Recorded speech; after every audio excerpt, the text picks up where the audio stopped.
It's a byproduct of limestone and is considered a 1A lung carcinogenic.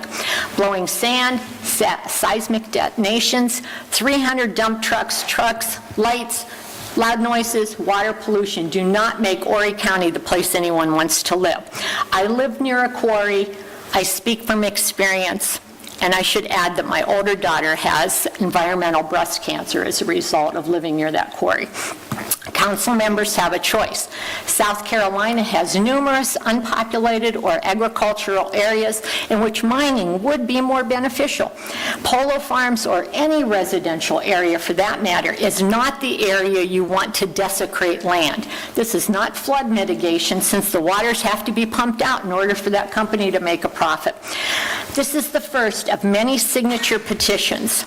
We stand as one, in solidarity, with adamant opposition to the proposed zoning map changes by venture engineering or any industry willing to put up the profits over the safety and lives of our Horry residents.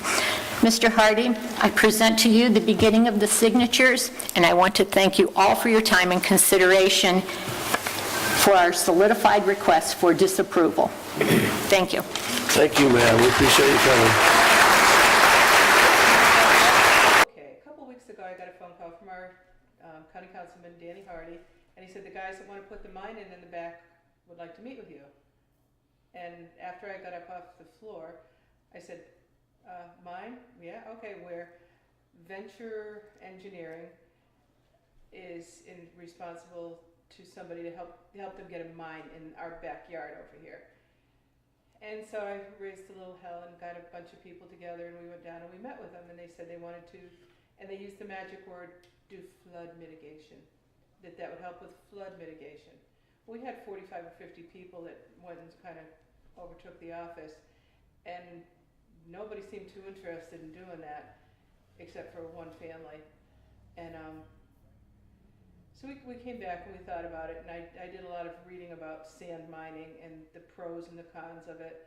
In the meantime, I put up a bunch of posts on our website here, Polo Farms and Polo Estates. The one here that's going to hurt the worst is Regina. She lives right there where they're going to be doing the mining. She's up in phase 3 in the back. It'll also hurt us because we'll get the noise. They'll said 100 trucks would be going in and out of here every single day. 100 trucks taking stuff out. And so the more I thought about it, the more I read about it, with sand, the silica being a carcinogen, it can travel up to 20 miles in the air. So long-term exposure, and we don't know what long-term exposure is because it doesn't say, can cause cancer, can cause lung cancer. So you got the noise, then you've got the danger to the houses. Regina just rebuilt her house from the flood that we just had. And her house could end up having cracks in the foundation, cracks in the walls and the ceiling, just from the shifting of the sand and the digging. And not just her, but all those houses up there. And I don't know how far it could travel. It could affect us. Mm-hmm. So we're very concerned about it. And we just had a large community meeting, and we got a very good representation from the community. And to a person, nobody wanted the mine back there. We already have PTSD. I just rebuilt this whole house. I didn't do it personally, but I had it rebuilt. She just did hers, they did theirs. We just rebuilt. We're just trying to relax back in. I'm just starting to watch my grass grow. And they want to put a mine back there? I don't know. What do you think about that, Terry? Terry's the head of phase 2 here, as far as the HOAs go. Well, we got 76 homes in Polo Estates, and I think almost everyone got water in it from the flood. And then there's 170 homes total in this area, and somebody said only 7 houses didn't get water. So we are actually sitting in a bowl. The water just comes down to us. And we noticed that I've been here 5 years, and I've had 3 floods. So, and my realtor never said this place flooded. So, you know, just what am I gonna do from there? But now they're talking about building this mine. And where's that all gonna go? What's gonna happen underground? You know, we got sinkholes already. We probably end up gonna have some more. You know, I've been back over there. I saw what it was like. And, you know, that creek, they dug it out once and put all that swale up on top. And then when it flooded, all that swell went in the creek. So there's no place for that water to go but back out the other way. It comes from the river. So, you know, just what are we gonna do around here? This is not that good. Not a good idea. And a lot of us are seniors and have health problems, and we don't need that. So, Regina, how long have you lived here? 2 years. I've lived here for 2 years. My house was just built the first time 2 years ago. Yeah, I moved down from Pennsylvania and hoping to have a nice house by the beach, and it's my first home. I'm 26, and you know, starting my life, and then you have a flood. I got 12 inches of water in my house, and had to rebuild, you know, basically from the ground up. And I'm lucky that I did have flood insurance. I got it 3 months prior to the flood. I wasn't required to. I was technically not in a flood zone, but that is not the case anymore. But yes, I purchased flood insurance, luckily, right after the one incident in our road that we had flooding. I think it was around Memorial Day. And my phase 3, we're a pretty small phase and we're all pretty new. I think maybe the oldest house is 3 years old. We had a little bit of a meeting and decided, you know, maybe we should get a flood insurance, but a lot of people in my phase didn't have it.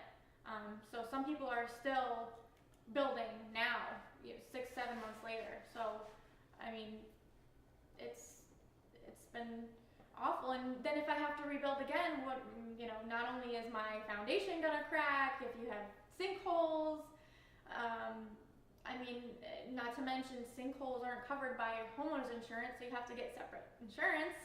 So that's another thing to add on. How close is your home to the mine? How close will you be to the physical mine? It's pretty close. I could probably see it. I mean, there's some trees, but I mean, it's right in my backyard practically. somebody, Probably Maybe about 100 feet. 100 yards. Yeah. the closest house was 115 feet. Yeah.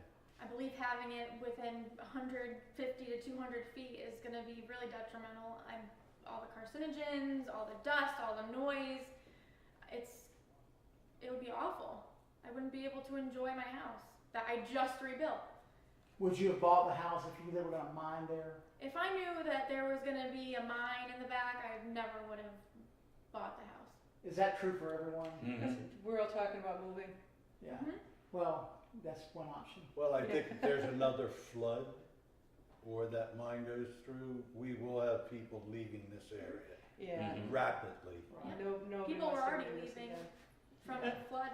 So. And we do have a few homes that are abandoned, let's say, right Yeah, now. Mhm. yeah. So, They just walked on them after the flood. Right Mhm. across the street, there's 3 in a row. People Wow. just walked away Mhm. from them, and 2 of them just got sold. The kid bought 2 of them. He's gonna live in one. He's gonna rent the other one out. Well, the one on Iries is, they're getting the contractors in. They're gonna finally start doing that one. Yeah. But you know what I'm saying? Is all this land around here, why did they pick that spot? I mean, up the street, they're gonna be building more homes. There's no place for the water to go. You know, it's not gonna go in the ground. It's like putting cement in. You know, water can't go anywhere. So, you know, what are you gonna do?